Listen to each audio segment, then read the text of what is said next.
Subscribe பட்டனை அமுக்குங்க, bell பட்டனை அமுக்குங்க. வாழ்க வளமுடன். இப்படிக்கு பாட்டி வைத்தியம். வணக்கம்ப்பா, உங்கள் பாட்டி பேசுகிறேன். இப்போ நான் நீங்களே டாக்டர் ஆகலாம், மருத்துவர் ஆகலாங்கிறத பற்றி பேச போகிறேன். நம்மளுக்கு எல்லாம் தெரிஞ்சுக்கிச்சுன்னா நம்ம ஏன் வைத்தியத்துக்கு போகணும், டாக்டர்கிட்ட போகணும்? நம்ம உடம்ப நம்ம காப்பாற்றிக்கலாம்ல. அதை தான் இப்போ நான் உங்களுக்கெல்லாம் சொல்லித்தர போகிறேன்ப்பா. இப்போ சித்தா மருத்துவத்தில் வந்துப்பா வாதம், பித்தம், கபம் இந்த மூணை வச்சுட்டேன் நம்ம உடம்போட நோய் வர்றது நோய் வராது இதை பற்றி பிரித்து காட்டியிருக்காங்க. இந்த வாதம், பித்தம், கபம் கூடுனாலும் பிரச்சனை, குறைஞ்சாலும் பிரச்சனை, இதைத்தான் சொல்கிறாங்க. அப்போ வாதம் இந்த வாயு சம்பந்தப்பட்டது. அது இந்த மூட்டுகள், எலும்பு, இந்த வாயு ஜாஸ்தி ஆயிரும், இந்த கிழங்கு இதெல்லாம் வலி கொடுக்கறதா இந்த வாத சம்பந்தமானது. அதுக்கு இந்த கிழங்கு வகையெல்லாம் சாப்பிடக்கூடாது. பருப்பு அது ரொம்ப சேர்த்துக்கிட்டாலும் வாதம் பிரச்சனை பண்ணும். கிழங்கு இந்த உருளைக்கிழங்கு, இந்த வேற இந்த பூமிக்குள்ளே விளையிற கிழங்குலாம் வாதம் சம்பந்தப்பட்டது தான். அதுக்காக வேண்டி அதை சாப்பிடக்கூடாதுன்னு இல்லை. அந்த வாதம் ஜாஸ்தி ஆயிடுச்சுன்னா அந்த வலிகள்லாம் கொடுக்கும்போது நம்ம அதை அளவை குறைச்சிக்கிறணும். இல்லை 2 நாளைக்கு சாப்பிடாம கூட இருந்துக்கிட்டு நம்ம அந்த வாதத்தை குறைச்சிக்கலாம். அதுக்காக வேண்டி காலம்புறா வாதம் இருந்தால் காலம்புறா இருக்கும், அதனால நம்ம காலம்புறா பருப்பெல்லாம் சாப்பிடக்கூடாதுன்னு இல்லை. அந்த நேரத்தில் நம்ம அட்ஜஸ்ட் பண்ணுறதுக்கு கொஞ்சம் நாளைக்கு சாப்பிடாம இருந்துட்டு அந்த வலியெல்லாம் குறையவும் கொஞ்சம் கொஞ்சமாக நம்ம சேர்த்துக்கலாம். அந்த சத்து உடம்புக்கு தேவை தானே, இதை புரிஞ்சுக்கங்க. 2வது, பருப்பாக சாப்பிட்றத காட்டிலும் பயராக சாப்பிட்றது அவ்வளோ பாதிக்காது உடம்ப. இப்போ துவரம் பருப்பு அதை நம்ம குழம்பு வச்சு சாப்பிட்றோம், சாம்பார் வச்சு சாப்பிட்றோம்.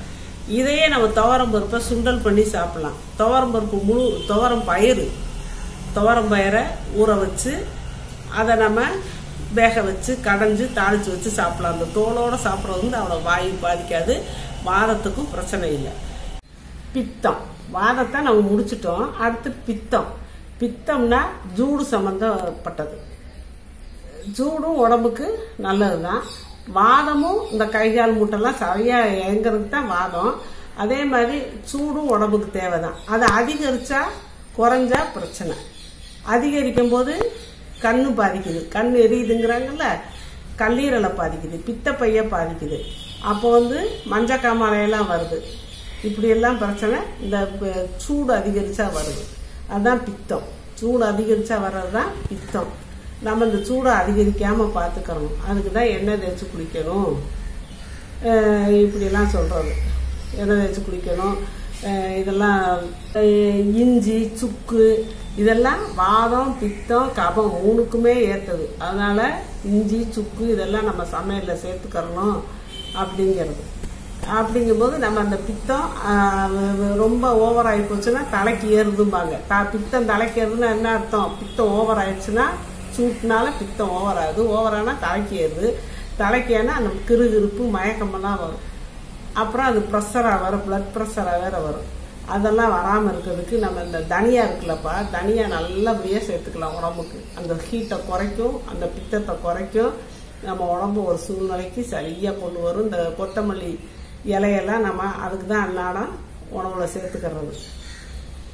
காய்கறி செஞ்சாலும் கொத்தமல்லி இலையை நறுக்கி போடலாம், ரசம் வைக்கிறதுல போடுறோம். கொத்தமல்லி விதை அதையும் நம்ம டெய்லி அன்றாட உணவுல சேர்த்துக்கிட்டு வந்தால் அந்த பித்தங்கள்லாம் அதிகரிக்காது. எலுமிச்சம்பழம், இஞ்சி, சுக்கு இதுகெல்லாம் பித்தத்தை குறைக்கிறது. இப்படி இருக்கிறப்ப நம்ம அப்படி சேர்த்து நம்மளுக்கு அந்த பித்தம் கிருகிருப்பு வந்தால் நம்மளாம் அதை சாப்பிட்டு சரி பண்ணிக்கலாம். இதுக்கு போய் ஒருத்தட்ட போய் கேட்கணும் வைக்கணும்னு அவசியம் இல்லை. 2வது கபம். 3வது கபம். கபம்னா உடம்புக்கு நீர் சத்து தேவை. அந்த நீர் அளவா இருக்கணும் ரத்த ஓட்டத்துல. அது கூடுச்சுன்னா தான் மண்டையில ஏறிக்கிச்சுன்னா மண்டையில சளி பிடிச்சிக்கிச்சு, ஓவரா ஏறிக்கிட்டு சளி அது ஓவரா அப்படியே மூக்கு வலி வடிகிறது. இப்படி எல்லாம் அப்புறம் நெஞ்சு சளி பிடிக்கிறது, அப்புறம் நுரையீரல்ல சளி வைக்கிறது, நுரையீரல்ல இன்ஃபெக்ஷன் ஆகிறது, டிபி வர்றது, இதெல்லாம் அந்த கபத்தினால வர்றது. கபம் தேவை தான் உடம்புக்கு. அது ஃப்ளெக்சிபிளாக ஒரு மாதிரி வலுவலுப்பு கொடுக்கறது செய்யறதுக்கெல்லாம் தேவை தான். அது ஒரு அளவாக இருக்கணும். கூடும்போது நம்மளுக்கு இந்த பிரச்சனையெல்லாம் ஏற்படுது. இதுக்கு நம்ம சுக்கு, மிளகு, திப்பிலி இதெல்லாம் நம்ம எப்படி அன்றாட வாழ்க்கையில் சேர்த்துக்கிறது நல்லது. அப்போ அந்த இதெல்லாம் கரெக்டாக வரும். துளசி அதெல்லாம் சேர்க்குறாங்கல்ல, அந்த மாதிரி சேர்த்துக்கறணும். அப்போ வந்து நம்ம இந்த சுக்கு எப்போவுமே வாதத்துக்கும் நல்லது, பித்தத்துக்கும் நல்லது, கபத்துக்கும் நல்லது. அதனால தான் சொல்லியிருக்காங்க அந்த காலத்தில் பெரியவங்க, காலையில் இஞ்சி, நம்ம இஞ்சி டீ போட்டுக்கூட இல்லை ஒன்றும் இல்லையா, அவ்வளோன்னு இஞ்சியை தட்டி, இவ்வளவு இஞ்சி போதும், தட்டி வாயில் போட்டு சப்பி சுடு தண்ணியை குடிச்சிக்கலாம், இல்லாட்டி மோரை குடிச்சிக்கலாம் அப்படின்னு சொல்கிறோம். மத்தியானம் கொஞ்சம் சுக்கு பொடியை நம்ம சாப்பிட்ற சாப்பாட்டில் இவ்வளவு போதும், 1/2 டீஸ்பூன் போதும். நம்ம எதாவது சாப்பிட்றத நம்ம ரசம் ஊற்றி சாப்பிட்டா கூட 2 சுக்கு பொடியை போட்டு சாப்பிட்டுக்கணும். இல்லாட்டி சுக்கு மல்லி காப்பி வச்சு குடிக்கலாம். சாப்பிட்ட பிறகு ஏதோ ஒரு வழியில் சுக்கை சேர்த்துக்கணும். நைட்டு படுக்க போகும்போது கடுக்கா பொடி சேர்த்துக்கலாம். இப்படி சேர்த்தோம்னா நமக்கு நோயே வராதுங்கிறாங்க. அந்த மாதிரி கூட நம்ம செஞ்சுக்கிட்டா வாதம் பித்தம் கபத்தை நம்ம சரி பண்ணிடுறோம். 2வது ரத்தம் சுத்தமாக இருக்கணும். ரத்தம் சுத்தமாக இருக்கிறதுக்கு நம்ம என்ன பண்ணணும், இந்த நெல்லிக்காய், இந்த பழ வகைகள், கீரை வகைகள் இதுகளெல்லாம் சேர்த்து அன்னைக்கு கழிவுகள்லாம் வெளியேற்றும். அதெல்லாம் வெளியேற்றி நம்ம ரத்தத்தை சுத்தம் பண்ணி வச்சுக்கிட்டோம்னா நம்மளுக்கு நோய் வர்றதுக்கு வாய்ப்பு கிடையாது. இப்படியெல்லாம் நம்ம இதெல்லாம் அறிஞ்சு புரிஞ்சு இருந்துக்கிட்டோம்னா நம்மளே நம்மளுக்கு டாக்டர். நம்மளுக்கு சளி பிடிக்குது அப்படின்னா ஒரு சுக்கு மிளகு திப்பிலியை போட்டு கொஞ்சம் பனை வெள்ளத்தை போட்டு கஷாயம் வச்சு குடிச்சுக்கலாம்.